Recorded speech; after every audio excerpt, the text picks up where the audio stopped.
corners. And those are things that are hidden that you don't even know that are there. But I'm going to show you that they're there. And so this morning, as we were praying for someone, as he does all the time, when you go and you pray for somebody and they get blessed, God always, always gives it back to you. And he always blesses you too. So he helped me this morning to see some more of those things that were in the corner of my heart. And I am just rejoicing in the Lord, because I believe that when I said that this morning, when I read out of Isaiah, that he's making a way in the wilderness, and that forget the former things, all the baggage, all the stuff we carry around. That's what God wants to do with each and every one of us. So I'm just rejoicing in the Lord and thanking him for what he did for me.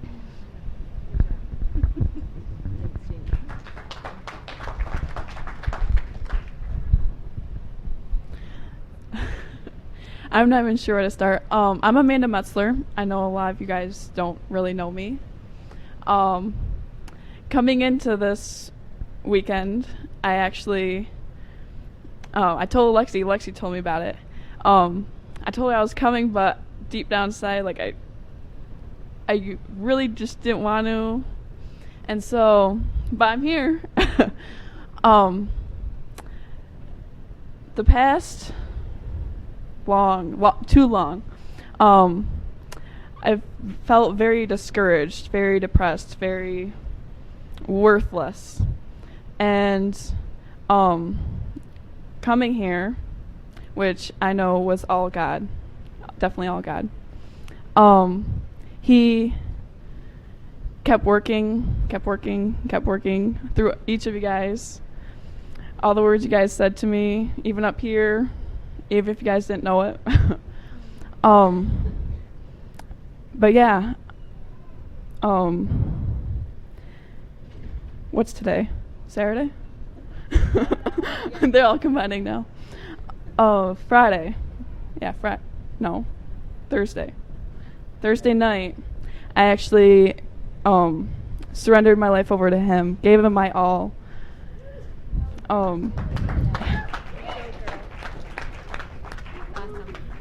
It is awesome. It's an awesome feeling. Just to be free, just to not feel heavy at all. Yeah, I'm not sure what else to say. I don't know. That's good. But yeah, just keep praying for me, because I know things keep popping up, and I'm like, okay, like, God, I give this to you. Yeah.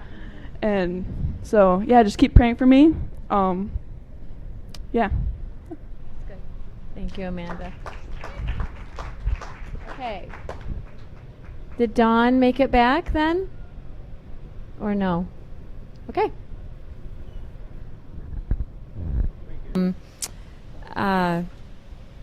I'll tell, some of you weren't here to hear me explain about it the other day. Our first speaker is Nicole Watts, and she's the founder of an organization called Hope Print out of Syracuse, New York. Some of my kids and I have gone there to volunteer. She works with the refugees. And Matt and I have had a little bit of fellowship with Nicole, and just love her heart, and what she brings to the table is so precious, and I know you guys will be blessed to hear from her. And then after she's done, Dave and Lynn Allard are here from the Casanova area, and they are the connection that the Lord made as far as Celebrate Recovery, which is a program that we would like to consider, or we will be offering here, and eventually we'll do a training. So if you're interested in Celebrate Recovery, please, after you hear them speak, get in touch with Matt and I, something that we have vision for here. So here we go.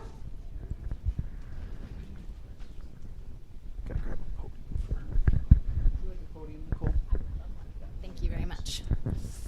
Hello, everyone. I am Nicole Watts, as Tish said, and while part of my story is the thing that she mentioned in Hope Print, I also had a life before that, and so I wanted to share just a little bit about my journey that I've come through to get to this point, but really to focus our energy on the journey that God brought me on. I think is a journey that God calls all of us to in our unique ways and our unique stories. And so obviously each of us have our own story. We've already, while we've been sitting in here for the last 30 minutes, heard a couple of the stories that God is at work in people's lives, and I know there are many more here.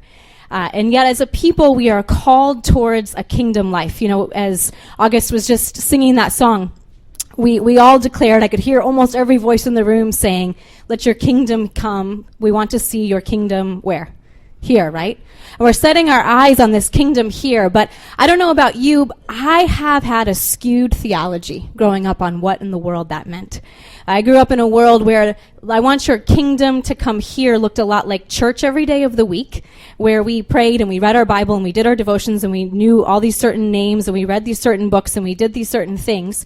And I came to believe that the kingdom of God was what that looked like. It was what I had marinated in. It was this world I had marinated in for so many years that it defined the kingdom.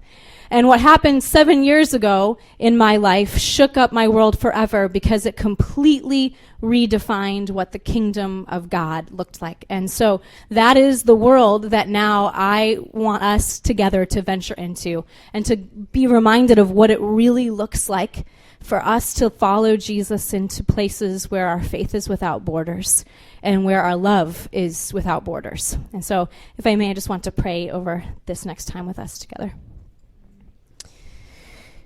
Dear Jesus, I just pray for my brothers and my sisters in this room. I pray for each and every one of us and the preconceptions and the marinade that we bring to this space, myself included.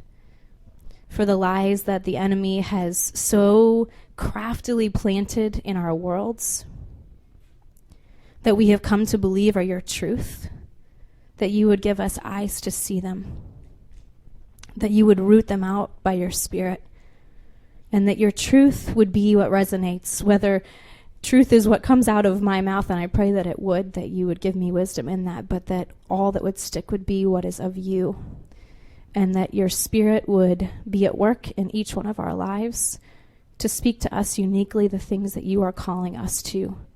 Because you have written each of our story. You knew our days before they were even beginning to be lived. You know the hairs on our heads, and you know the part and the piece and the way that this needs to be lived out in each of us. And so I pray that your Spirit would begin, as he probably already has in each of the people in this room, that you would just show us the things that you want to uniquely speak to us today and give us the courage and the faith to step boldly into them. In your name I pray. Amen. This week, 5 years ago, I was in the midst of a place that terrified me completely. We had just gotten off of a plane, and as we were flying out on the plane, I was sitting next to the pilot. Now, this is not a commercial jet. This is a 4-seater, tiny one-engine plane flying over Rift Valley in Kenya. As we flew over it, the pilot said to me, we never know when we come out on these flights if we will come back alive. Just 2 months ago, one of my friends crashed his plane and he died in a plane just like this. I thought, well, this is a great time for you to be telling me this story. And I also knew that as we were flying out into this desert wasteland, you could literally see for miles and miles and miles and absolutely nothing. No village, no town, no nothing. Just straight up desert was stretching as far as the eye could see. I was like, where in the world are we going? We are literally going to the definition of the absolute middle of nowhere.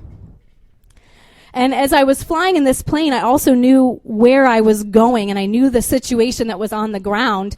And I had never experienced it, but I'd heard enough stories. It was, at the time, Sudan. It had just gone through the referendum to become South Sudan, but it hadn't quite crossed over into being that yet. And so everything was in this tumultuous time. And right before we were flying in, they didn't know, even as I was on the plane from Syracuse to Africa, if we would be able to enter the country, because just the day before we had left, a village that was within walking distance had been completely slaughtered with over 80 killed.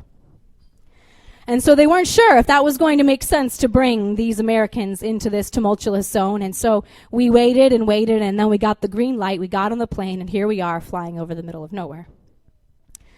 And we got off the plane, and as happens in the middle of absolutely nowhere, the entire village came out to greet the plane. There were supplies on it for food, and they surrounded the plane, and they came, and they're getting them and taking them back into the village. And I look around, and there was me and the two other faces that had gotten off of the plane with me, that had the same color skin as me, and maybe 3 other people who had the same language as me, and otherwise, no one did. Their clothing, some of it was pieced together from different Americans that I'd visited, and they had T-shirts. They didn't understand what they meant, but they were wrapped up in colorful African cloths, and they were speaking this language that was completely foreign tongue to me. They were eating food and walking around and covered all the children head to toe in cow dung ash to protect them from the mosquitoes so they might not get malaria. And I walked around this world and these huts and these people, and was struck with the humanity that was surrounding me. Like, these are real people. These are men and women and mothers and daughters, and they are people. And I can't speak to them, and I don't know how to, but I know something. I know that if I could, we have so much more in common than I realized. I was there at a clinic, and so in the morning time, like wee hours of the morning, it started to fill in. Many of the women and fathers and children had traveled for days. It was the only clinic that was within 5 days walking from their villages. And so they were sitting there. One of the women was almost ready to have her babies, and she was so sick, deathly ill with malaria. And I watched this world and thought, God, you see these people. You watch this woman walking across the desert with her baby, her belly swollen, sick with malaria. You see her and you know her name. At one point when we were walking through the village, my friend, who was the doctor I was traveling with, I really didn't know him. It was truly random that I had ended up on this trip. 3 weeks prior, I had been invited. We had bought the plane ticket, and here we were in Africa. And so somebody had said he was a good guy. I didn't really know, though. And so I was walking through this village with him, and as we were out, the cows came back from pasture. Now, we're not talking cows that are like white and black and dotted and cute, at least sometimes. We're talking like scrawny, have like horns coming out of their head, like some of maybe God's most creative and ugly creatures in the world. And they came racing back into the village. I mean, like bull crazy ahead. And so you're standing on the side of this dirt road with all these huts with literally hundreds of cows rushing you because they all know where they live. And so the herders just release them into the village and they just go rushing past. And so as we walk past towards the compound, I've like just survived a near-death situation of being run over by all these cattle. I look by the clinic and there were hundreds of them everywhere near the clinic. Like they were waiting, like it was their home now. I said, whose cows are those? He said, oh, those don't belong to anybody. That's your dowry. I sold you earlier today. You're going to be getting married and staying here. I didn't know this person, right? And for 1 minute, I literally thought that he was honest. And I thought, dear God, this is the end of my life. No one can save me. Fortunately, Sudanese men don't like short girls. They don't think that they're worth as much money. And so I got to come home. And so but in that moment, though, as much as it was funny, and I have laughed many times since about it, I realized that there are many little girls who don't have that same story. And I encountered this one little girl as we were walking through the village one day. She was all by herself, and she was about 13 years old, 12 years old.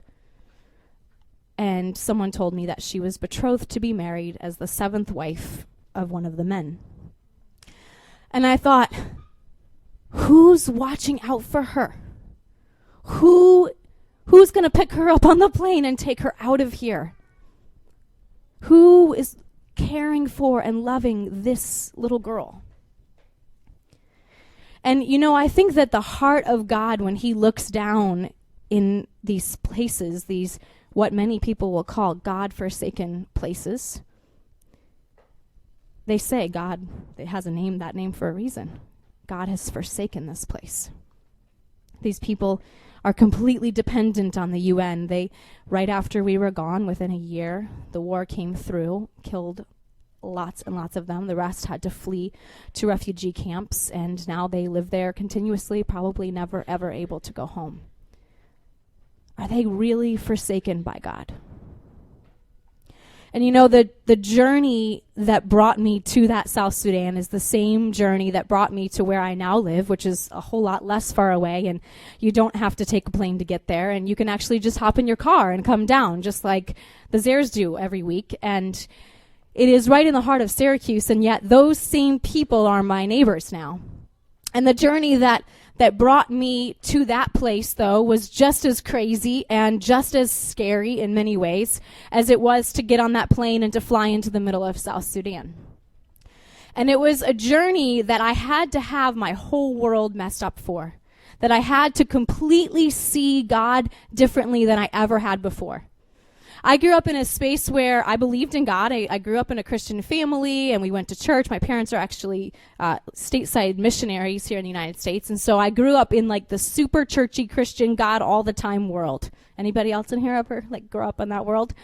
And so I knew a whole lot about him, and I was that Awana scholar and all those things, you name it, those little certificates, and I thought that was what it looked like to follow after Jesus. And I went to Bible school, and I was headed into church ministry, and that's what brought me to Syracuse. And I became a minister at a church, and that was my road. That was my world. And then one fateful day, my friend, one of my coworkers at the church, pulled out a book and handed it to me. The Forgotten Ways by Alan Hirsch. I don't know if anyone has ever read it.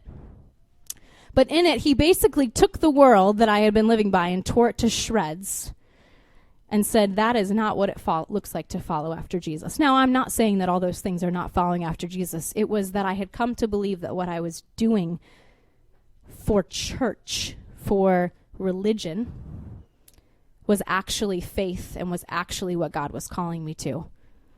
And he said, no, it's about your life. Let's look back at Jesus. Now, look at Jesus. You grew up in the church. I know Jesus. I've learned all about Jesus. Every Easter I go and we celebrate his death and his resurrection, and we talk about him being our Savior. And I've certainly been a whole lot of places where we are talking about Jesus. I know him really well. By the way, I'm a minister to church. What are we talking about? We know Jesus. I know Jesus. And yet I realized that I did not know Jesus hardly at all. When I started to read through the stories of who Jesus was, I found myself amazed at this man. This man that walked the streets. He didn't hide in the temple. This man that didn't just show up on earth to do the deed of death and then leave, but who lived for 33 years. That's actually how old I am this year, and it's kind of a weird thing to think he lived until my age this year. That's a whole life. And so his life had to matter. It had to not just be about his death and his resurrection.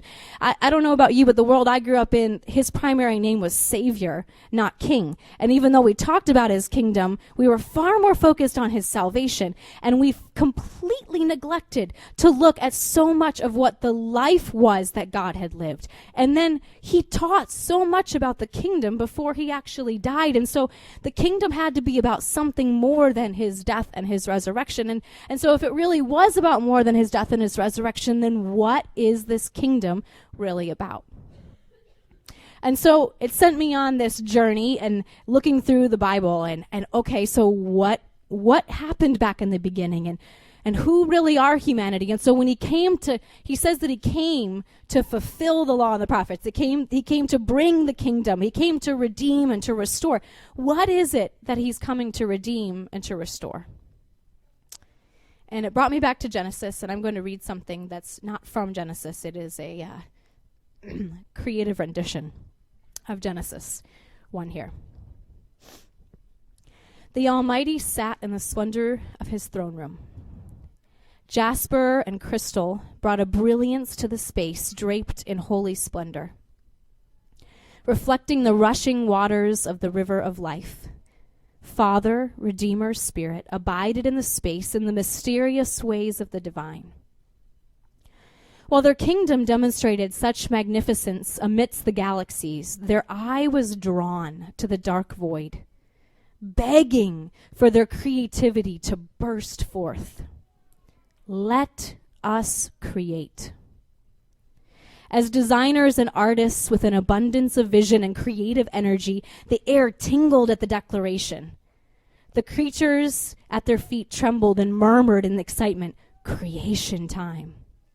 What might our Father, Redeemer, Spirit bear out now? What might they give birth and life to in this moment marked on the endless timeline of eternity? Let there be light. All eyes fixed on the dark void, where it was entirely impossible to differentiate between dark and light, for there was no existence of light. And from that utter blackness emerged that which creates distinction. That which by its own existence creates shadows. Such splendor could on its own regard be enough to declare the glory of the Almighty. The Almighty's creative hand and power-filled word continued its declaration, separating the waters to create sky, holding back their shores to create land. Amidst this prepared canvas, he initiated a new level of creativity, allowing the created to multiply. Each plant, each fruit tree, each bird, each fish, things crawling on the ground, the beasts of the field, each were divinely designed and declared to continue life through multiplication. Be fruitful and multiply and fill the waters of the seas, let the birds multiply on the earth. Father, Redeemer, Spirit, and the creatures of the universe felt the breath of air inhaled as a soprano preparing for her final note. What was once utter darkness and void now burst forth in light, water, land, plants, animals, and beauty. The watching ones knew the hand that had created it, for they had stood spectators. They declared the glory of their King, the Good One. The Almighty began to exhale, bellowing the anticipated note into the silence. Let us, Father, Redeemer, Spirit, let us make man in our image, after our likeness, and let them have dominion over all the creatures. And so the note took a stronger tone, and the creative hands of God began to form again. From the dust of the created ground, the Almighty began to sculpt the image. He fashioned the toes on the feet, the fingers on the hand, the intestinal system, the heart ready to beat, the lungs ready to breathe. The watching creatures of the universe sat in still wonder. For what was before their eyes was no creature they had yet laid their eyes on. The tender creative attention of the Almighty was giving to this new being brought a clear sense of importance to its value. Being intimately acquainted with the ways, being, and glory of the Almighty, they marveled at the way this being bore his image.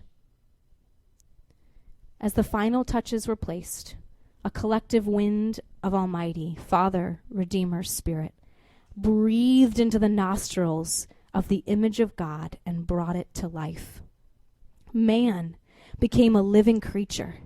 The Almighty's eyes caught the reflection of man with a look of pride. Yes, human will bear our image on this earth, pointing all that we have created back towards us, bearing our authority so that all may thrive, declaring our goodness in their created being, their cultivation, and their multiplication. As he brought each of the creatures before them, searching for this one that would be with them, that would reflect the relationship between Father, Redeemer, and Spirit. None was to be found. All options were exhausted. And so Almighty extended one last creative act in this once desolate space, causing the lone human to fall into a deep sleep. Almighty took one of his ribs and began the same act of detailed design that he had crafted from the dust. While much of the being looked the same, the toes, fingers, nostrils, and heart, each placed in the same location, the small distinctions were observed by the watching creatures. Being formed literally from the existing human, this human was in fact one with the existing human, yet in their sameness there was distinction. In their distinction there was space for relationship. None of the creatures of the universe found need to question this mystery, for it was so beautifully in the image of the Almighty's sacred being. So intrinsic to the Almighty was this relationship that the creation of the second human from the flesh of the first felt complete. And to just think about that for a moment. You know, a lot of times we look at that creation story about marriage, don't we?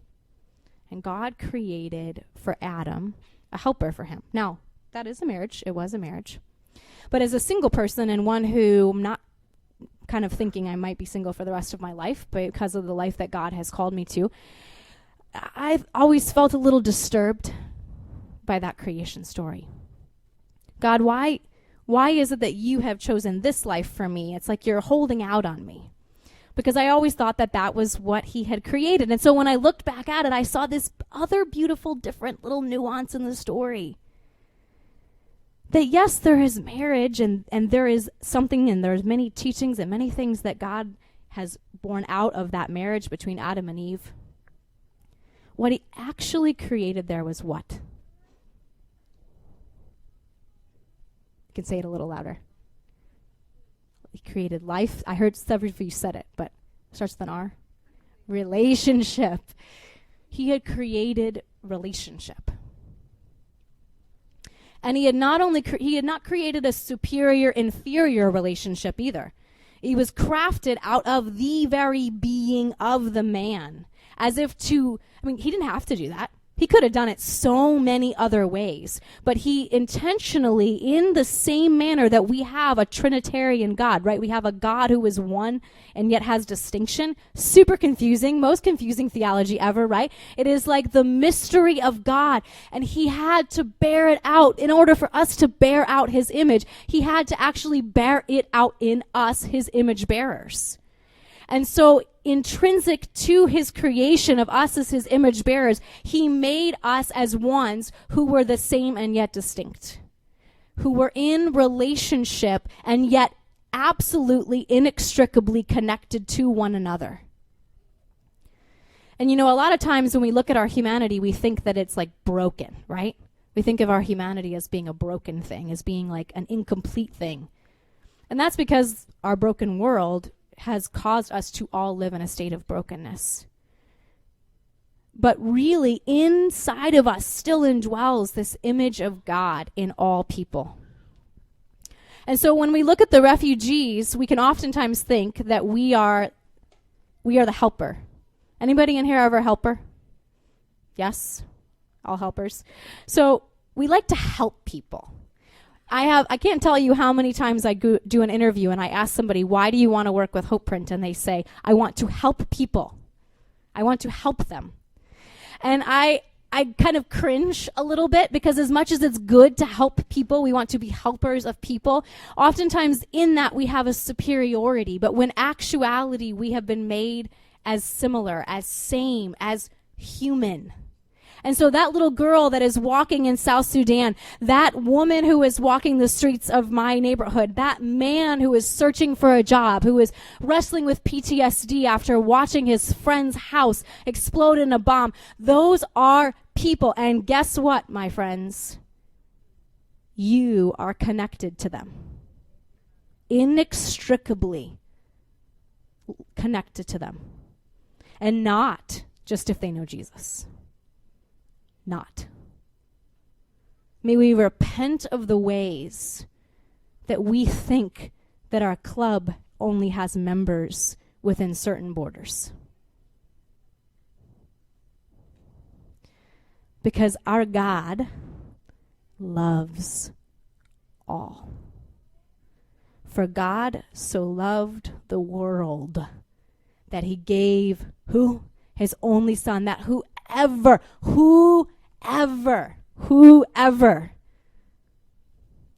You know, the image of God indwells in my friend Hasina. I had this shake me up situation when I was taking Hasina over to the hospital, and Hasina is a Muslim, and she was dressed in full hijab, and she's sitting next to me in the seat, and she's declaring her story to me, like what has happened in her life. And Hasina is an orphan, and her brother is sick, and so she has to care for him, and her life has been very, very, very hard. And she said, but God has been with me every step of the way. I don't know about you, but I didn't grow up thinking that women in full hijab believed in a God that when she talked about him, I knew. And I'm not trying to say things, and I want you to know that that is not what I am trying to say. That I am not saying that we believe the same thing. That is not what I'm saying. What I am saying is that she has encountered God in a way that I have encountered God. And in that moment, I have never felt the Holy Spirit quite as poignantly as I did in that exchange. Now, in the midst of this journey, I have borne witness to my God in places I never thought to look for him before.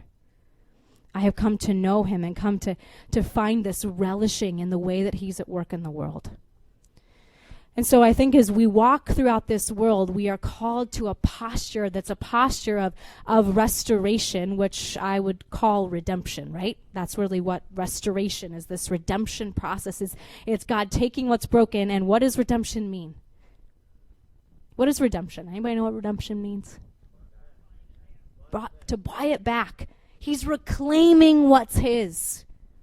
So when we say, let the kingdom come on earth as it is in heaven, it is us saying, we, the image of God, we are going to reclaim what is our God's. And so when we look on what's broken and we are inextricably linked to it, we say, God, this is yours.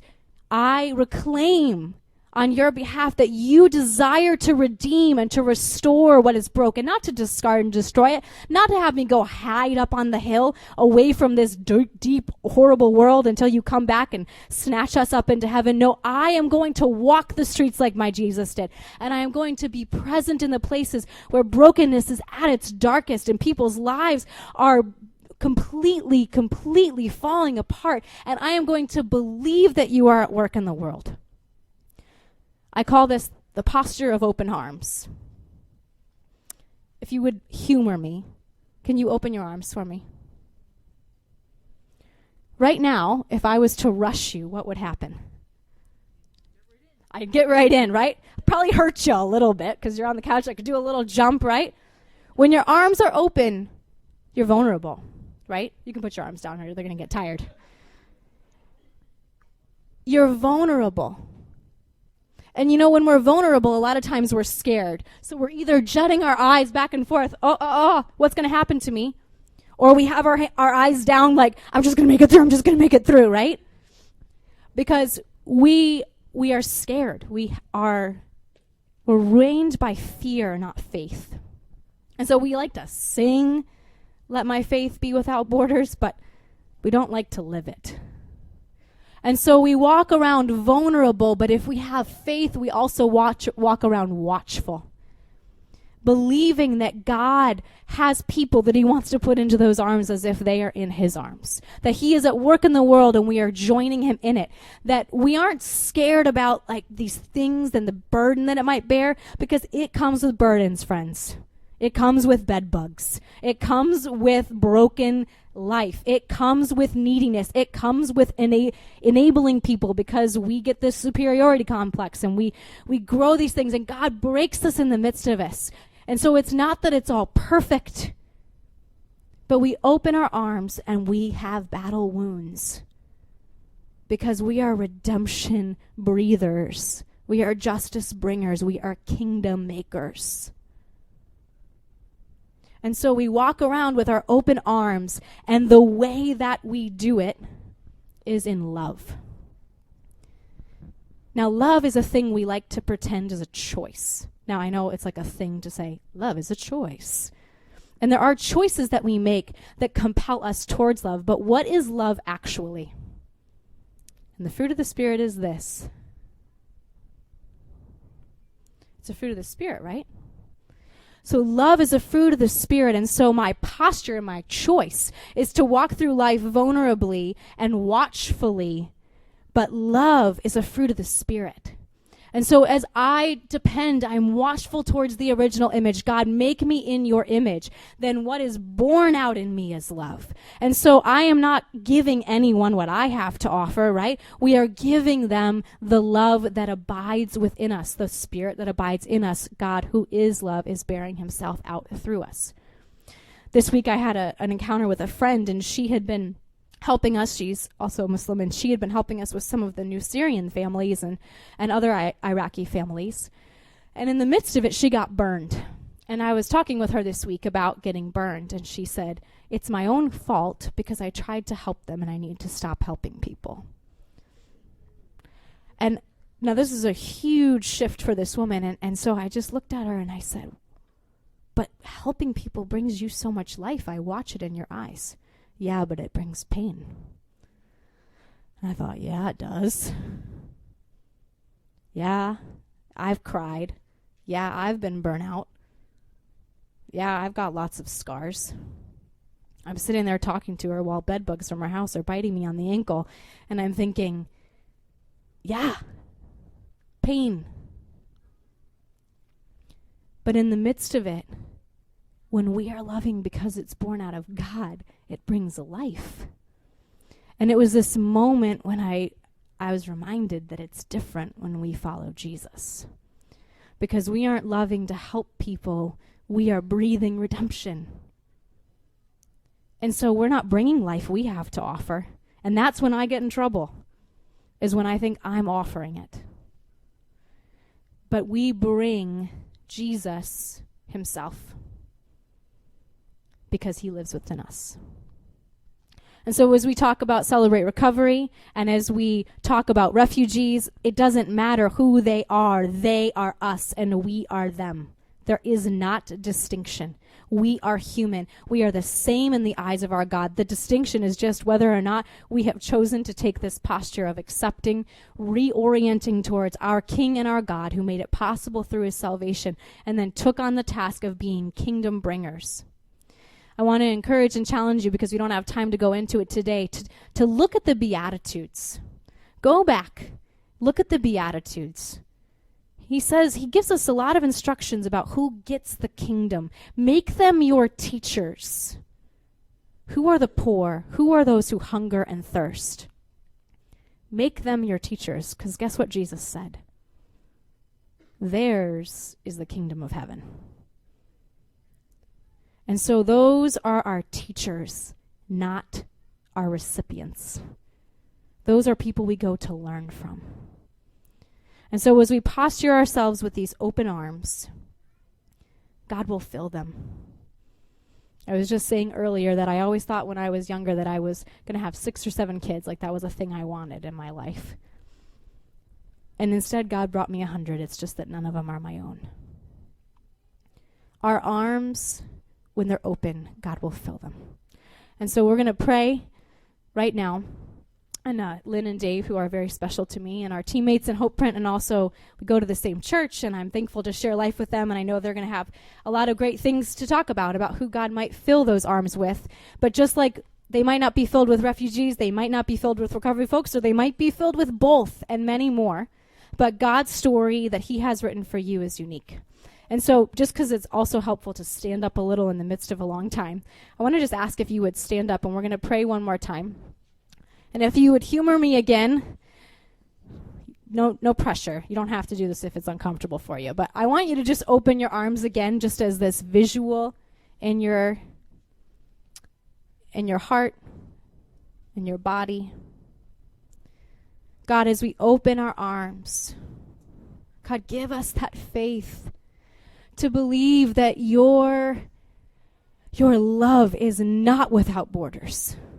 It does not reside within the U.S. borders. It does not reside within our county borders. It does not reside within our house borders, our faith borders. Your love knows no borders. And so may our love know no borders, God. May you open up our arms and may you fill them with the people that your heart loves, with the most broken, and may you give us this beautiful gift of learning from them. Through them may we see you, and through us may they see you. God, our lives are not our own. They are yours. What a beautiful gift of grace, of mercy, of truth, and of justice, that you would look on us and choose us to redeem and to be redemption bringers and kingdom makers.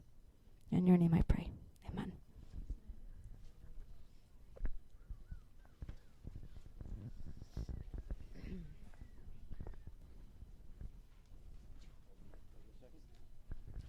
All right, so one quick comment from me. Is August still here? I'm just curious to know why or how did you happen to pick the song Oceans? What? I mean, holy cow, that was really fitting. What do y'all think? Did you and Nicole get together and chat a little bit and have... I'm just curious. I mean, what? I mean, you know Nicole a little bit. Yeah, no. That song, like, for me in the last year has kind of been, like, very real and very, like, true to my life. And so I guess it's just one that I was like, you know what? I would really like to do this because it's just good. I didn't think a thing about, I just was like, well, okay, yep, this song sounds good. This is one of my favorites, and I think we should do it. That was it. But yeah, it's cool because the Lord has been taking me on a journey in that way. So it's cool. That's fine. I would like to introduce Dave and Lynn Allard. Hey.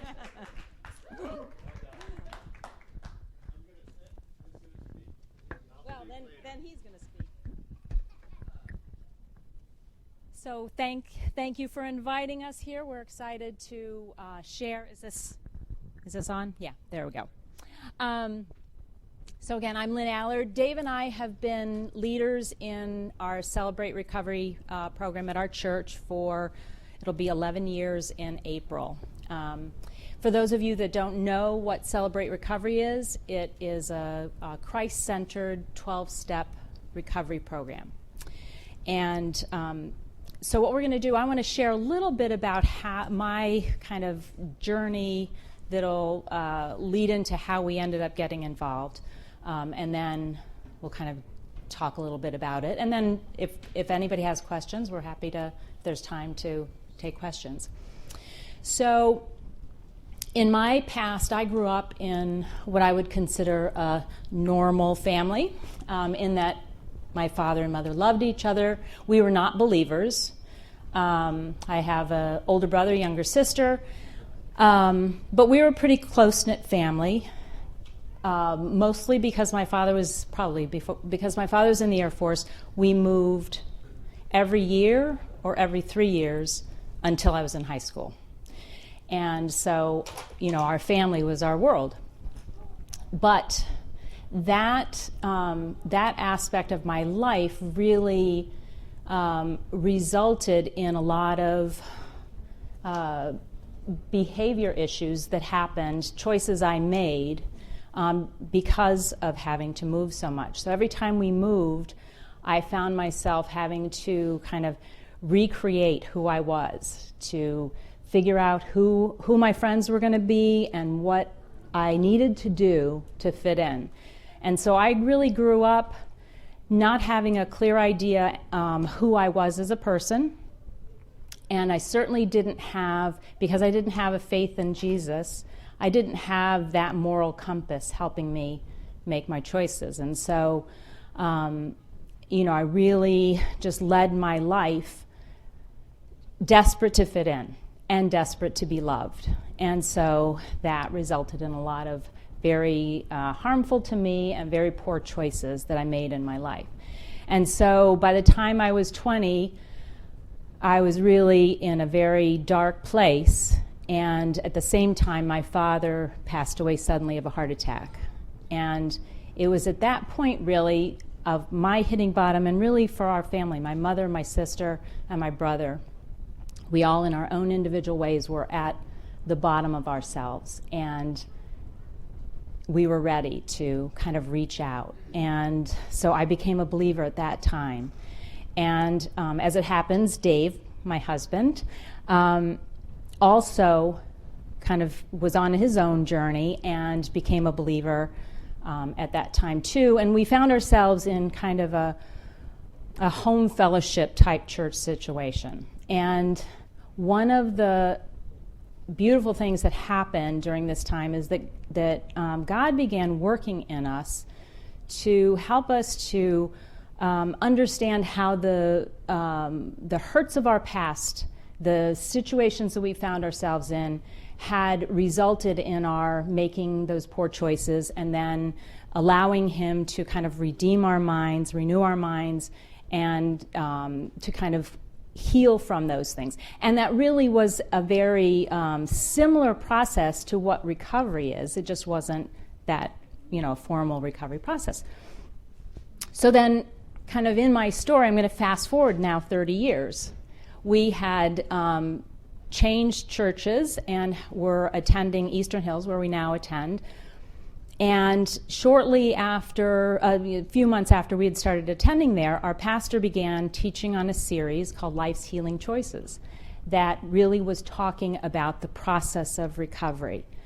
And we were so excited. It was the first time we really heard in a church setting this being talked about openly, and that it was a process that anybody, could enter into.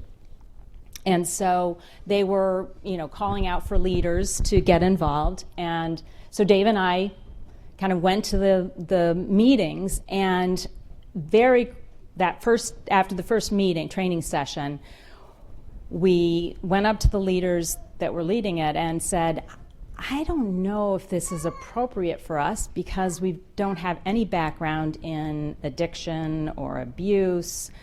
The only thing, we had heard a vague reference to 12 steps, but had no idea what those were. Heard the term codependency, but figured, okay, well, that's just something that has to do with alcoholics and addicts and their loved ones. So we weren't sure if that was the right place for us. And the leaders said, hang in there. It's, you'll see this is a program that will work for anybody. And we need you. So we stayed, and I have to tell you, so we got involved, like Nicole said, to help. And very quickly came to realize that God had a whole lot that He wanted to do in our lives as well. And it's really been this journey that particular part of the journey that has kept us hanging in there. We have maybe 8 leaders currently. We started with a lot more. Most Celebrate Recovery programs do not last, at least in the East. In the West, for some reason, West Coast, I don't know whether it's a sensibility or what it is, but and I think what we've come to realize is that people want to start Celebrate Recoveries to help people, and that's good, because that is the 12th step, and I'll get to that in a minute. But if you aren't on the journey yourself, participating in the journey, you're going to burn out, and that's what's happened. But this core of leaders that we have, I can't tell you how many times we have monthly leader meetings. I've lost count now over the 11 years how many times we've come to the meeting and said, okay, is it time to close the doors? Because sometimes we have 2 people there, sometimes we have 10. A good night is if we have, maybe 20 of us at a meeting. A lot of people come once and never come back. So we raise the issue, is it time to close the doors and let God use us for something else?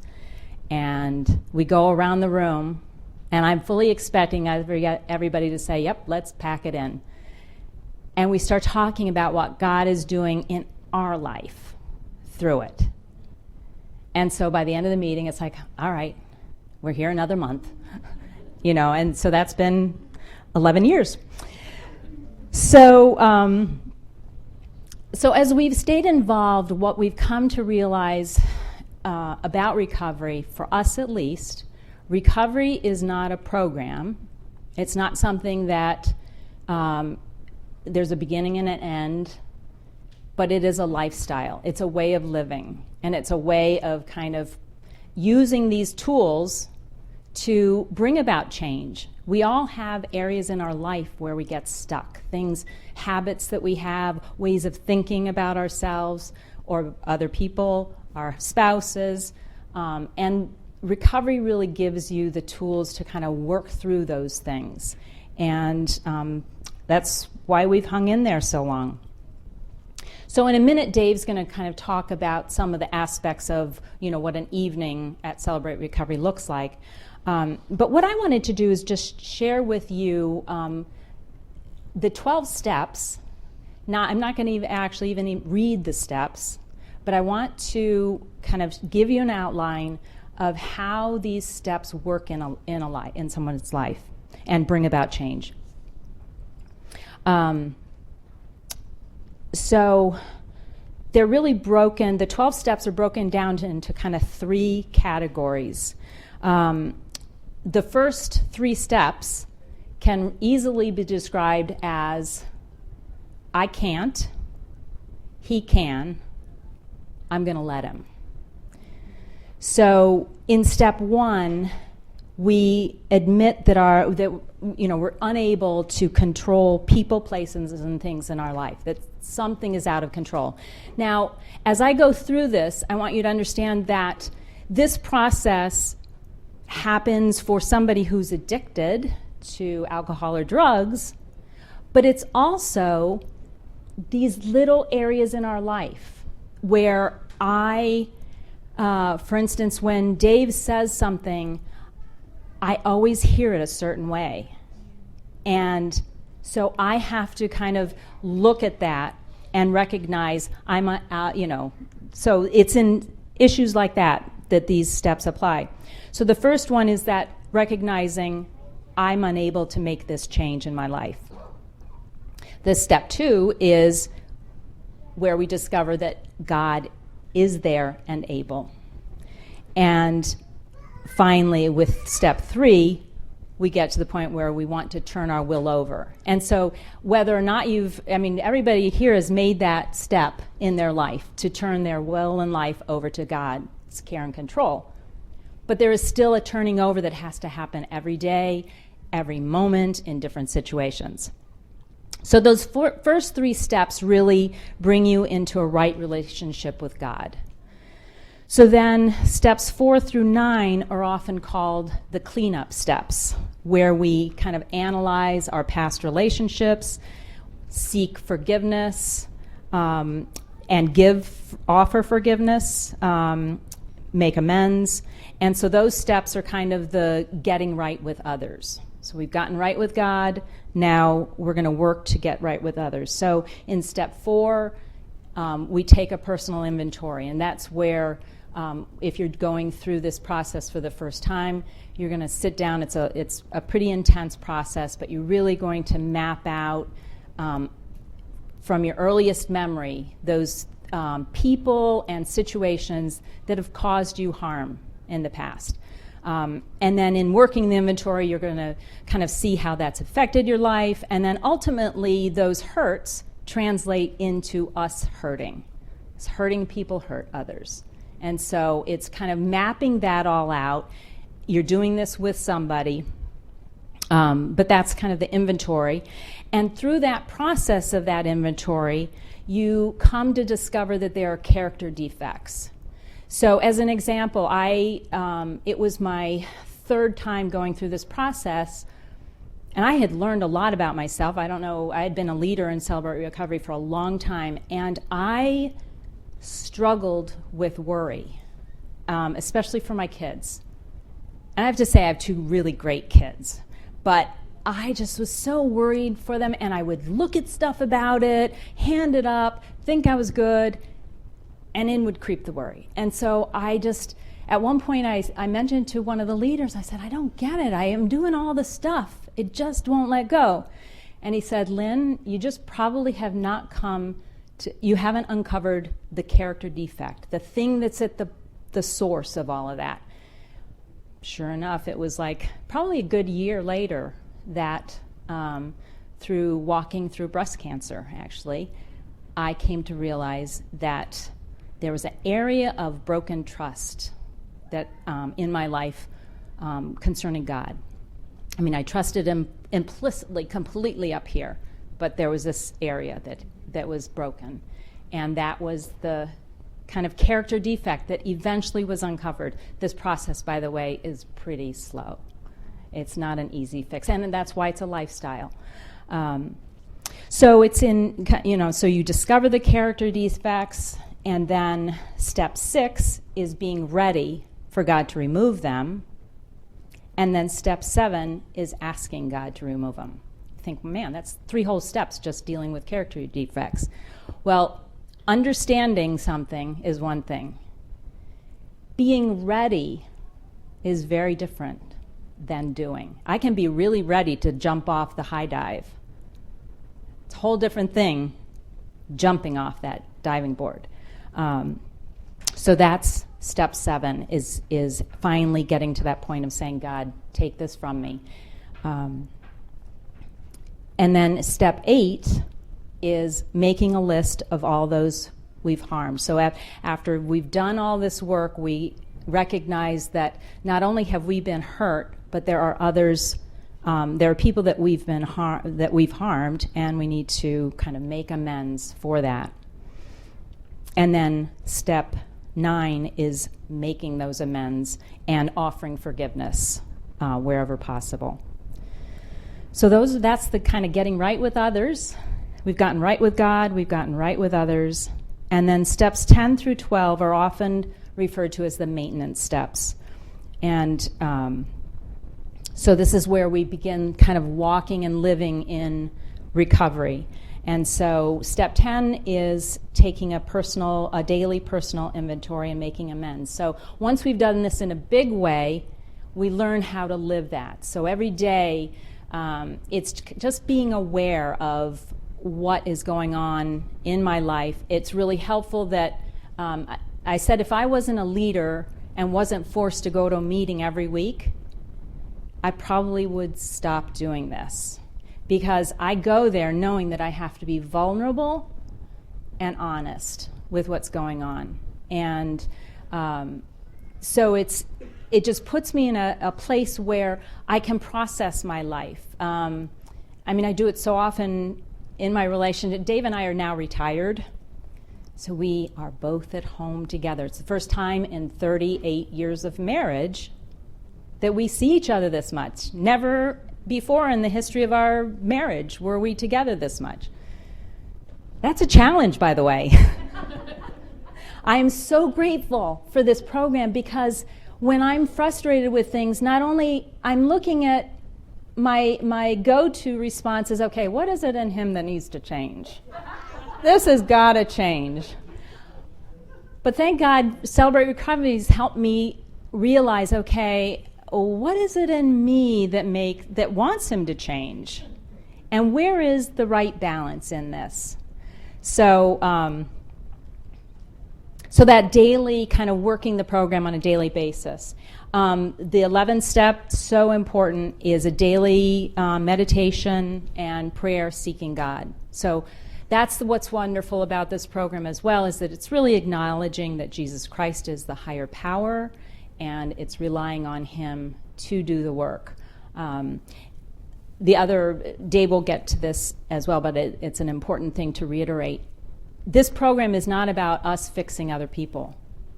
That is what's so awesome about it, is that all this program, the 12th step is about giving back.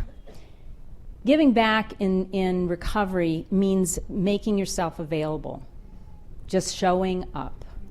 and allowing God to do the work. And I'll tell you, when I first got involved, I had a hard time grappling with that, because how are people going to get fixed if I don't give them information or help them? And I remember the first time I did a step study, I was with there was a young woman who was was an alcoholic, and just this beautiful Christian, and she so struggled with this. And at one point in her sharing, I thought to myself, man, there is a link between her father, the relationship that she has with her father, and her alcoholism. And before Celebrate Recovery, I would have wanted to share that with her and say, I don't know really what it is exactly, but in the open share setting, which Dave will talk about, and in a step study, you are allowing the person to share, and then we're trusting God to do the work. And sure enough, a few weeks later, she started talking about her father in a different way. So basically, so the 12th step is really taking all that God has done in your life and giving it out, holding those arms open wide and seeing who God brings to you. And so it has been a program that has done so much more in our life than we have ever given back to. I have changed in so many ways. It has changed my relationship with my husband, with my kids. It's helped me to learn to let go of them and trust God. And that has resulted in them feeling that it was okay for them to make mistakes and come to us to talk about it. And it has, I don't know, it's allowed us to accept those around us as they are, not as we would have them to be. My mother's 94 years old, and so I'm in her life a lot more now. And I have a great relationship with my mom, but there are things about my mom that drive me nuts. And a year and a half ago, when I knew I was going to be spending a lot more time with her, I started praying that prayer of, God, help me to just love her as she is, not as I want her to be. And he's answered that prayer. And one of the other things that he's given me courage to step out in new ways. So I could go on and on with the things that have changed in my life through this program. So Dave is going to talk about Open Share. Now, the structure of an evening at Celebrate Recovery basically are two parts to the night. The first part, people come, men and women are together. There's kind of a time of worship, then a time of teaching. There are a bunch of lessons that relate to each of the steps. And we read either the 12 steps. Celebrate Recovery has also taken the 12 steps and kind of reorganized them into what's called 8 principles. It's still the same wording for the steps, but there are 8 principles that are connected with the Beatitudes. And so we read one of those and then close with the Serenity Prayer, which we'll be doing in a moment. And then you separate into gender-specific groups for Open Share. And so Dave is going to talk to you more about that. Hi, I'm Dave. I'm the other half of Lynn and Dave, and just so people don't get the wrong idea, there are very few couples that both come to Celebrate Recovery. We are, but I think there's been one other couple in all the years that the husband and wife have stayed very long. Yeah, Judy and Terry, and so there's 2 other couples. But anyway, that it isn't mandatory that if one man or woman comes that their spouse has to come. And quite honestly, sometimes I think it's easier if they don't, but it's also wonderful if you do. So I'm going to talk a little bit. I've been doing this with Lynn for 11 years. I'm going to raise this a little bit. There's got to be an adjustment here. This comes, no, that one. Okay, yeah, I'm a little tall for this. There, okay, good. Then I can read without dropping my shoulders.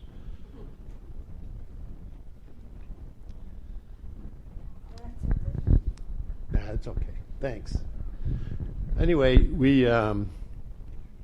I want to discuss our what we do is an open share is the second half of our meeting.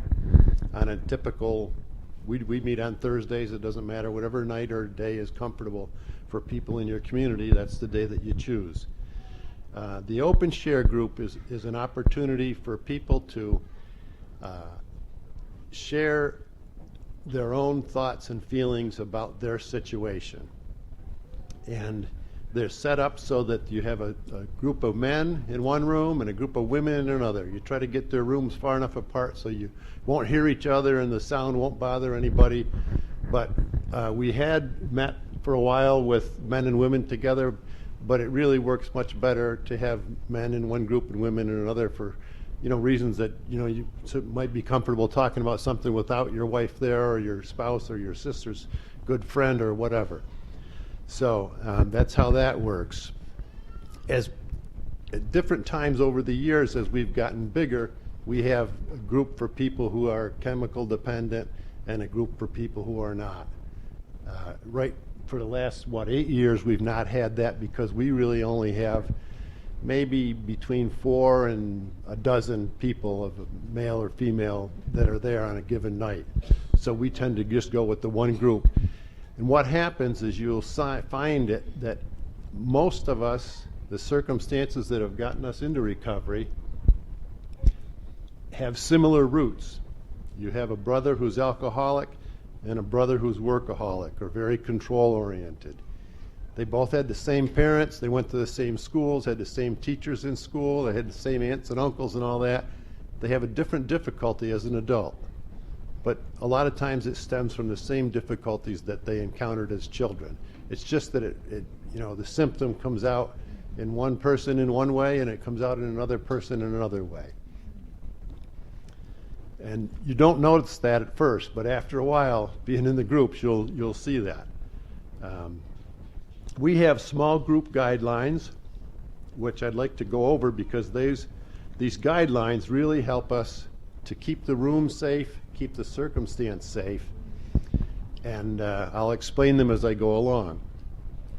First guideline is to keep your sharing focused on your own thoughts and feelings and limit your sharing to 3 to 5 minutes. The reason it's to focus on your own thoughts and feelings is so that you've got to identify how you're feeling, not what your husband or your sister or somebody did to you or the guy at work. You want to identify how you feel as a result of what they did. Focusing on what that other person did doesn't really help you to get better in any way. But focusing on how you feel from that does help you.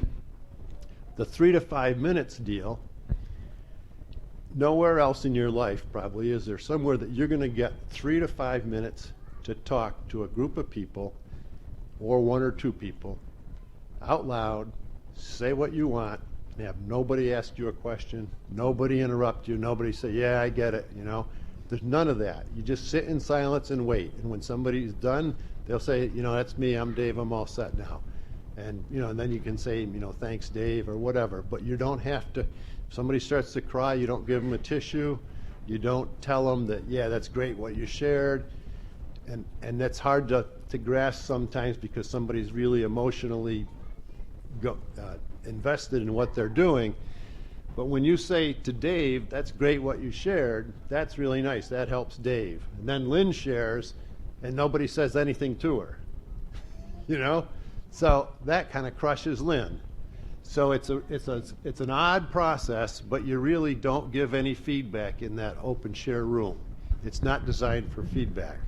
And that's where they talk about crosstalk. And crosstalk is like this semi-quiet conversation where Dave suggests something to John or vice versa, and the whole group isn't included.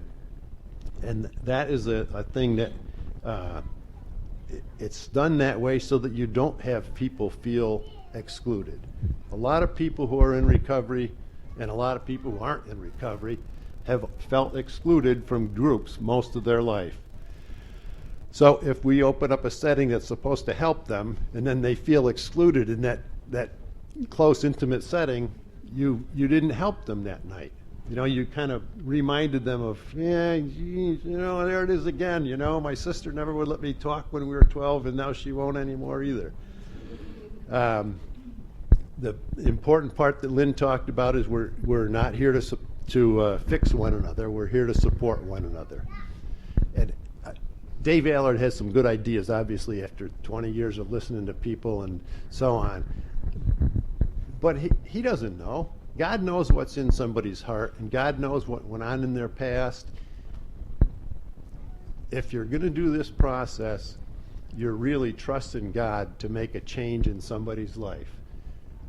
The Lord of the universe is way better at seeing what's going on in somebody's life and when he wants to fix it, when he wants to remind them of this difficulty or that difficulty. So if we can just kind of take our hands off and let God be the engineer and the director of the program for David or Suzanne or whoever it is, then God himself can interject when he wants to. But he doesn't have to accommodate now my schedule because Dave decided it was Tuesday the 10th and he should remind this guy about this problem. Anonymity and confidentiality, they're the very, very important things. When we come to a meeting, everybody knows my name now because it's in a bulletin, but most people, we don't know their last names. I've got guys that I've known for 6-7 years, and I can't remember their last name because I just call them Matt or whatever, and I don't remember their last name. So it's important that when a person comes in and shares his heart or her heart, or a difficulty that they've had in their life that might be really embarrassing to them, that they feel like when they say it in that room, it never leaves the room. The only time something leaves our room when we have this going on is if somebody threatens to hurt themselves or to hurt somebody else. Then Lynn and I are supposed to take certain actions from that and get in contact with the church or whatever. But in 11 years, we haven't had to do that. So that's been pretty good. So it's really important to have that anonymity there because people can feel safe saying that they feel this terrible feeling against their spouse, against their mother, against whatever person we think they should love. They can acknowledge that they have these terrible feelings and not feel like somebody's condemning them or that it's going to get out and their job is going to know about it or whatever. Then the last one is offensive language has no place in a Christ-centered recovery group. In reality, that's primarily concerned with taking the Lord's name in vain in our circumstance. When people are angry and talking about their anger, they're going to use some bad language. We recognize that. And usually it only happens in a setting where it's just men or just women, and if somebody wants to say something, it's all right. But we try to keep people from taking the Lord's name in vain. By the way, when we're done, I'd love to have people ask some questions. So if you think of something and want to jot it down, feel free to do that. We'll try to explain as best we can how something would work or how something would be handled if it came up. Okay. The way this works in the small groups is that it's really people talking about things that are important to them. A person who's we give when we have the lesson, we give a question usually that night that comes from the lesson, or maybe 2 questions, and people can choose from that.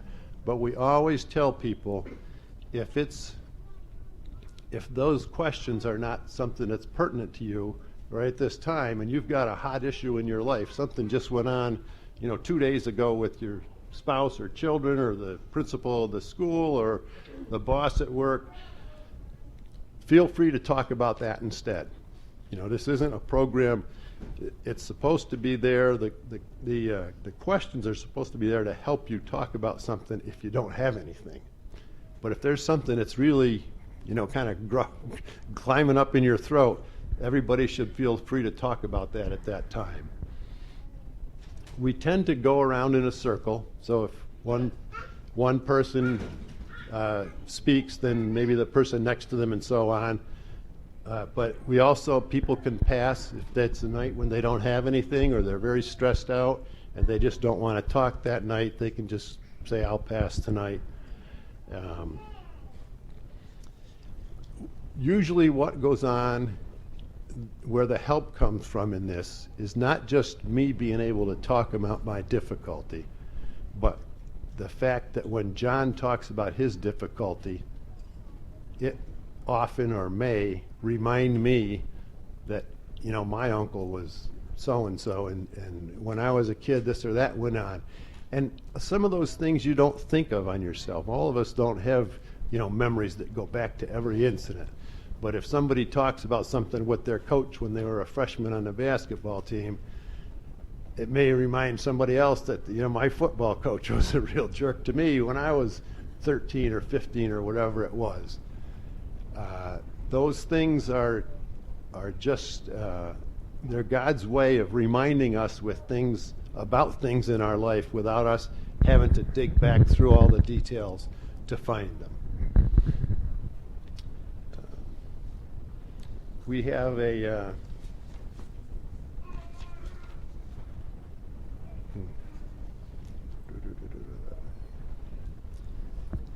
well, we try to encourage people. There are a lot of people will come to Celebrate Recovery because they want to know about it and understand how it works, and because they think it might help them. Quite often, if people come just one time, they don't get to really get a grasp of what the program is like. It'd be almost if you were new to town and you wanted to choose a church, and you only went to that church once.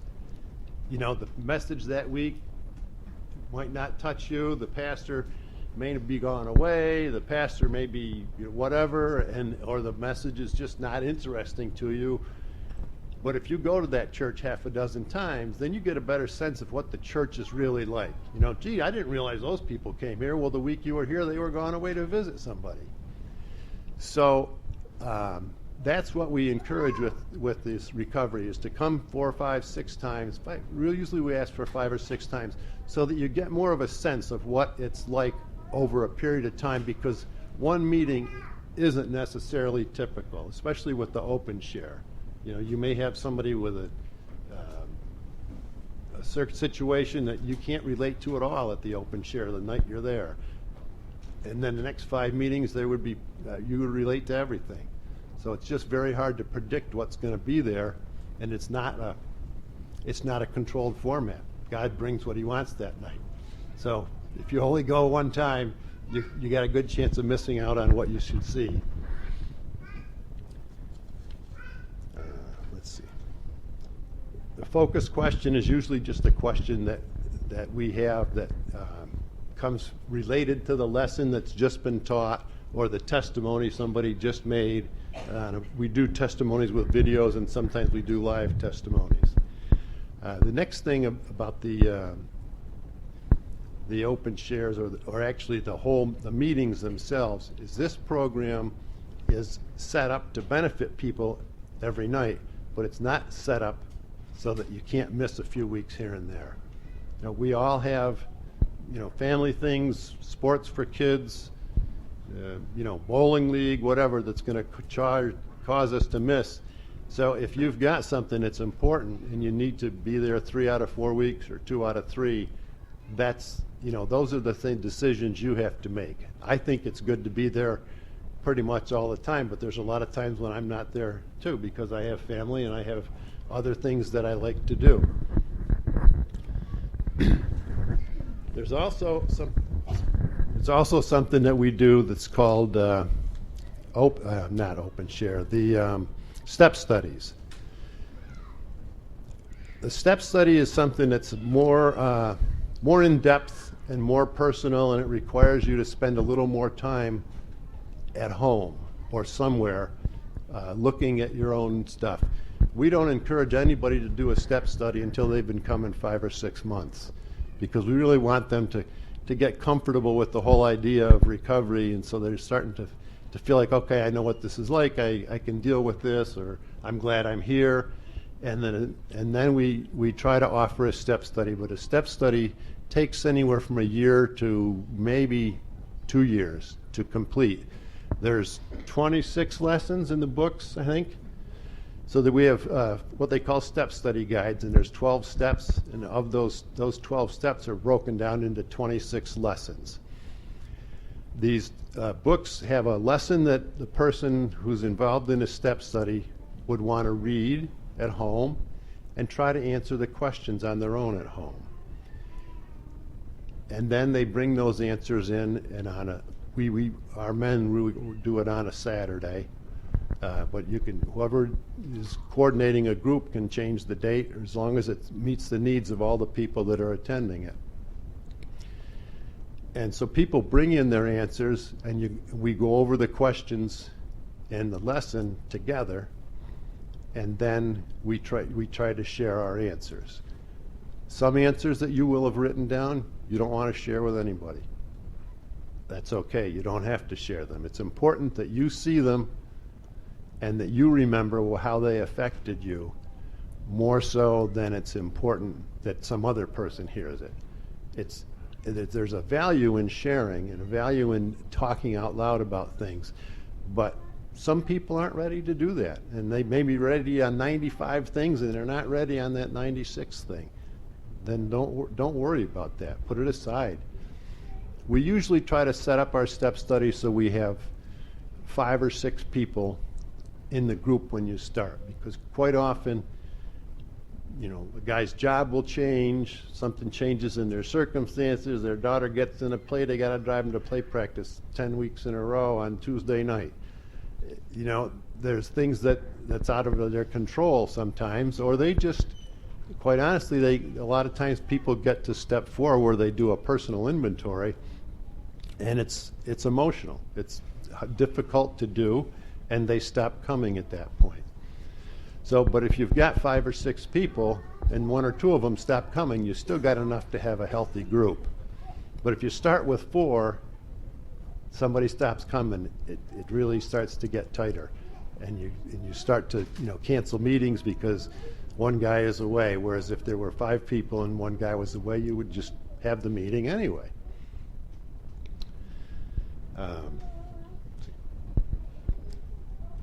The important thing about doing a step study is that it's you, the individual, committing to do some work outside. And it's like anything else. If somebody wants to, go take welding at BOCES, they're only going to get to be as good as how much they're at BOCES practicing. They've got to ask questions and learn, but they've got to be there doing the work, or they're not going to get any better. And that's the way it is with recovery. If you've committed to do that work and you really are answering the questions at home and spending some time with it, that's where you're going to gain a lot of benefit. At this point, when people are in a step study, it's good to get what we call an accountability partner and or a sponsor. An accountability partner is nothing more than a friend that does recovery that you can talk to once in a while, and he or she will encourage you to go to the meetings, ask you how you're doing, check on you once in a while. If you haven't seen you in 10 days, maybe give you a call and see if there's something. And a sponsor is someone generally who has done a step study before you, so they've got some experience with it. Some people, will choose a friend who's a pastor, even though if that pastor may not have recovery experience. It's helpful to have recovery experience, but it isn't absolutely mandatory. And so some people will have chosen their pastors, or a pastor they know from the next town or something, if you don't want your own pastor to be aware of what you're up to. Again, the program is confidential, so you don't have to tell everybody in the world that you're doing this, yet you can if you want to. What happens from being involved with these same people, on a Saturday for a year or a year and a half is that you start to become much closer because you're sharing personal things with them. So your closeness and your comfort with talking with them changes to be where I think you're much more open and more comfortable with them than you are generally with anybody else. Accountability partners can be your spouse, but I think that's going to be your choice, have it be a person also different than your spouse, because there are going to be some instances when you don't really want to talk to your spouse, and at that time it'd be better to call your friend.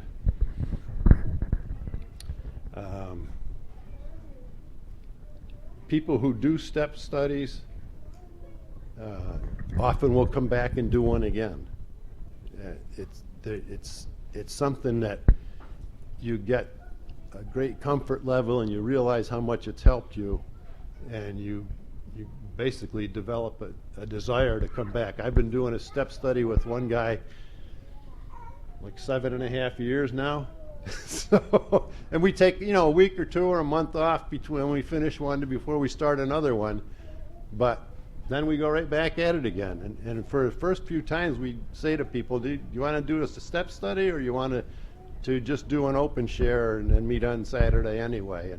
And all the time that we asked that question, people said, no, I want to do the step study because it gives me something to focus on ahead of time, and it gives us a program to follow.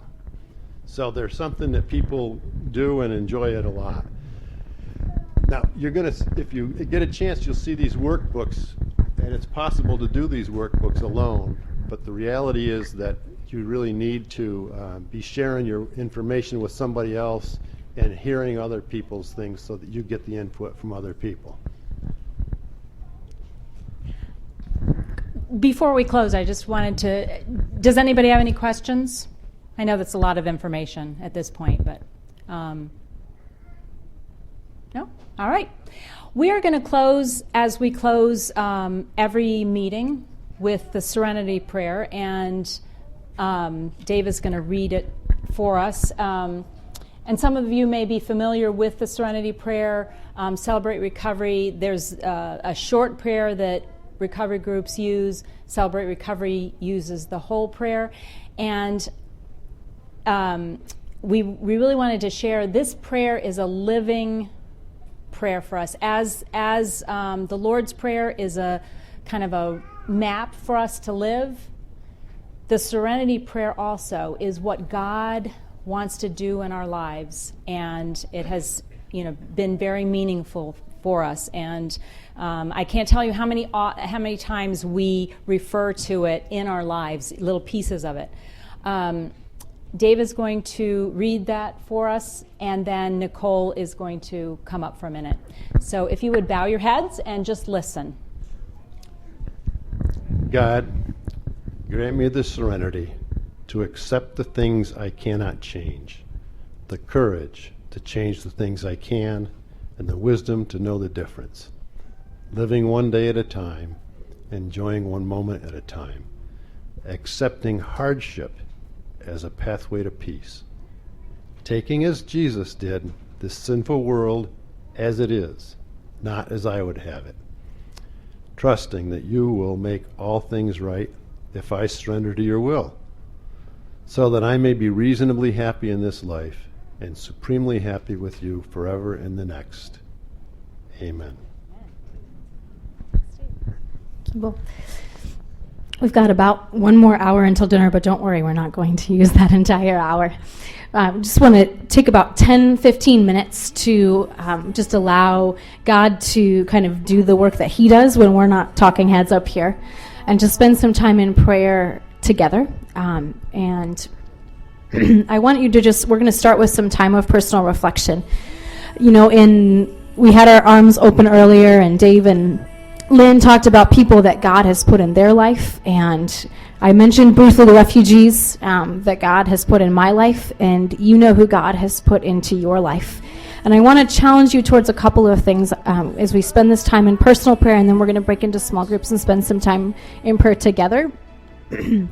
But But in this time of personal prayer, I want you to ask God, God, who have you placed in my life that instead of opening my arms, I'm holding at a distance? And you want me to take my hand down and to embrace them and to show them your love and to learn from them. It's your first question. And then the second question is God, where am I not walking to encounter the people that you might be calling me towards? What roads might you be calling me towards? And so as this song plays, if you can just ask God to show you those things, and I'll come back and lead us in the next part in a moment.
God, you see the world. You see 10,000 millions of faces, God. You are the God whose arms are open to the whole world. You look down and the broken spaces, those who are on their knees.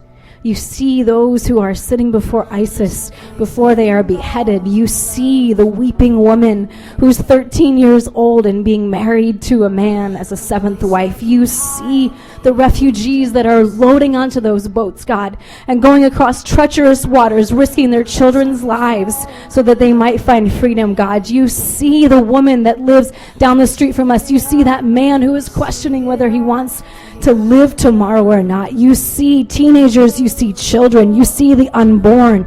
You, God, see. You don't miss anything, God. And so, God, give us eyes to see like you see. Give us boldness to open our arms no matter what our fears are. God, we have fears. May we be willing to bear your scars. Continue the work in our spirit as we just continue to seek you, God. May you show us. Open our arms, bust them open if you need to.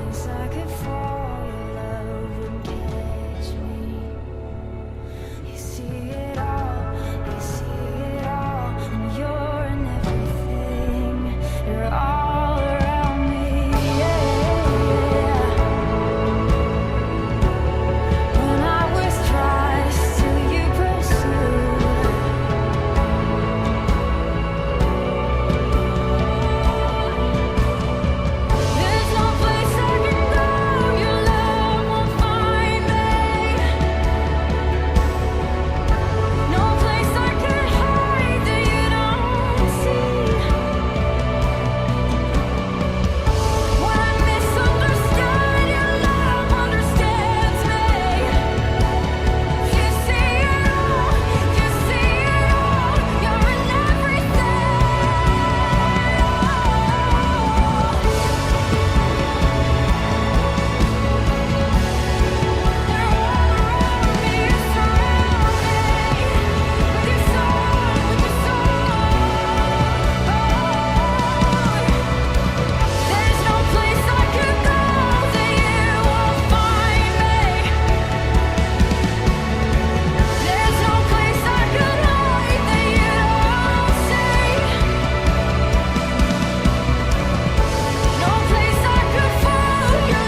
see me, come and know me, come and search my heart and make me like you, like you. I just wanna be like you. Sing this prayer. Come and see me, come and know me, come and search my heart and make me new, make me new. I wanna be just like you.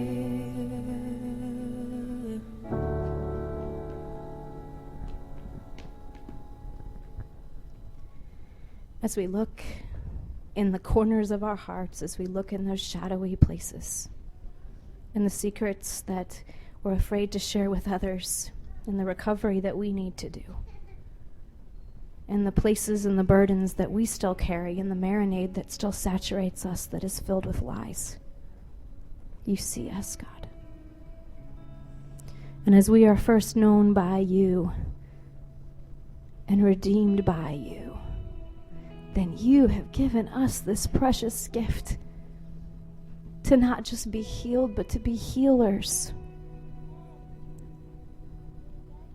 So we sit in this open share life as a body, as a people, called out of brokenness, living in brokenness, broken every day, and yet abundant in the grace of our God. That as we declare our brokenness, we in the same breath declare your grace. So God, may you direct our hearts, direct our steps to the seats you want us to sit in, to the roads you want us to walk. As we pray with our brothers and sisters, God, may you speak through them, and may we be held accountable to them to walk this journey in the way that you would have us to walk it, not the road that our fear might compel us towards. Just want you to gather in one moment, and I know around this room there's lots of circles and there's different people that know each other in different ways, and the people who are actually going to be able to do this with you are the people that you see on a regular basis. And so I want you to just use this room, and we're going to keep some music playing, and we'll just go for about 10 minutes. Actually, you can use the room as long as you want to. Dinner's at 5. But I want you to gather together with the group of people that you share life with. It might just be one other person. And I want you to just pray together for whoever it is that God has put on your heart. You can share it, you can pray, you can do whatever you want, but share that thing, speak it out loud, so that when you leave this room, it doesn't get left in here, and that you have someone who's going to ask you in a week from now, what did you do? Did you open your arms? And has God given you that opportunity yet? So go ahead and gather with those you share life with. Spend that time sharing and in prayer, and feel free to go upstairs to the living room or wherever when you are done. And is there any other instruction that needs to be given?